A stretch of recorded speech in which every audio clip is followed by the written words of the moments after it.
Assalomu alaykum hammaga. Akamizni kommentariyada yozgan ekanlar. Akamni qanaqa qilib pritselimni juda ham kichkina holatga keltirib olsam bo'ladi. O'sha narsani biz ko'rsatib o'rgatib qo'yamiz.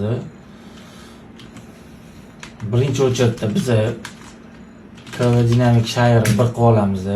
Nima uchun bir qilamiz? Bir qilganimizda mana yursak, pritsel ochilib yopiladi, o'tirsak yopiladi, ko'rasizlar. Mana shu narsani, shu narsaga shu holatga keltirib olamiz. Keyin nima qilamiz bundan keyin? Komanda tushiramiz. Dak qilsak mana o'tiradi. Ko'rdinglar, o'tiradi. Keyin bu yerga yozamiz. KLV 1 turgan bo'lsa 0 qilamiz-da. Keyin minus dak yozamiz. Minus dak yozsak mana turadi o'rnida, mana mana shu holatda qoladi pritsel, ko'rdinglar? Bu kichkina pritsel deyiladi. Ko'pchilik o'rtoqlariga aytadi, "O'rta menga shunaqa pritsel yozib bergan" deb, uni ham ensasini qotiradi, to'g'risi qo'pol qilib aytganda.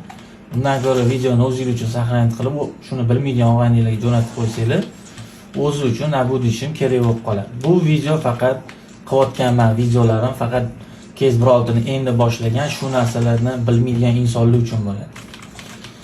Hammaga rahmat. Kommentariyani bangillatib, layklarni bangillatib tashlab bersanglar, juda ham xursand bo'laman.